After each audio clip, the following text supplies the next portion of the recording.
এই ঠান্ডার মরশুমে ঘুরতে যাবেন বলে ভাবছেন? দক্ষিণ চব্বিশ পরগনা জেলার দর্শনীয় স্থান দক্ষিণ চব্বিশ পরগনা জেলা এমন একটি জায়গা যেখানে বেড়াবার জন্য বহু ছোট ছোট দ্বীপ রয়েছে।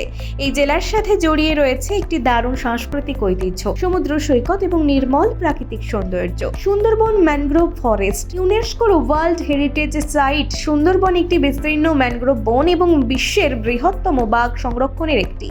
এটি বন্যপ্রাণী উৎসাহীদের জন্য একটি প্রিয় জায়গা, কারণ এটি রয়্যাল বেঙ্গল টাইগারের আবাসস্থল। জোয়ারের জলপথ, মাটির ফ্ল্যাট এবং ছোট ছোট দ্বীপের নেটওয়ার্ক এবং এই জায়গাটিকে আরো রোমাঞ্চকর করে তোলে। ডায়মন্ড হারবার কি দেখবেন? ডায়মন্ড হারবার কলকাতা থেকে মাত্র 50 কিলোমিটার দূরে হুগলি নদীর তীরে অবস্থিত একটি মনোরম শহর।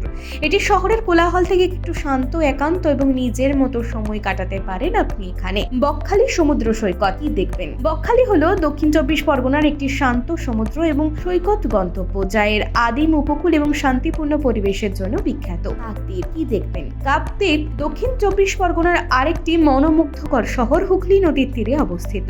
এটি এমন একটি জায়গা যা এর নির্মল সৌন্দর্য এবং নদীর ধারে দৃশ্যের জন্য পরিচিত।